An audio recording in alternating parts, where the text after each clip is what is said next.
அதுக்கு தான் சென்னையில் நடந்த ஆர்ப்பாட்டத்தை பற்றி பேசிட்டு இருந்தேன். அந்த ஆர்ப்பாட்டத்தில் என்ன நடந்துச்சு?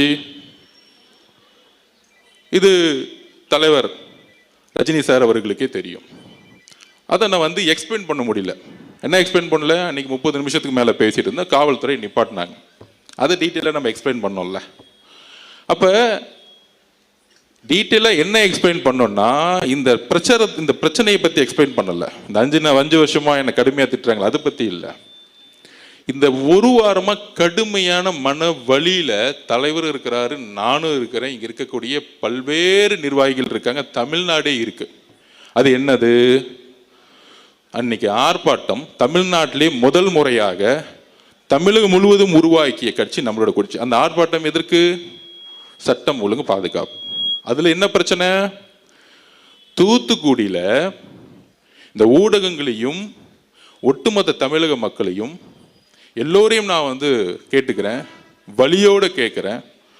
தூத்துக்குடியில் ஒரு 12th ஸ்டாண்டர்ட் 12ஆம் கிளாஸை படிக்கக்கூடிய மாணவி, 15 வயசு கூட ஆகல, டெல்லியில் நிர்பயா பாதிக்கப்பட்டார், கற்பழிக்கப்பட்டார், கொல்லப்பட்டார், இந்தியாவே கொதித்து இருந்துச்சு.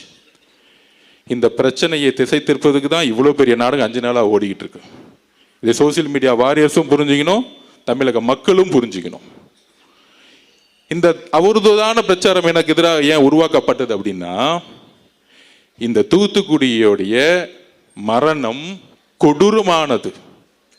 அன்னைக்கு முதல் முறையாக தமிழக வெற்றி கழகம் தான் இதை உறுதியாக சொன்னோம். தூத்துக்குடியில் ஏற்பட்ட மரணம் எப்படிப்பட்டது? 6 மணிக்கு அடுத்த நாளே நான் தூத்துக்குடி போயிட்டேன், வீட்டுக்குள்ளே போயிட்டேன்.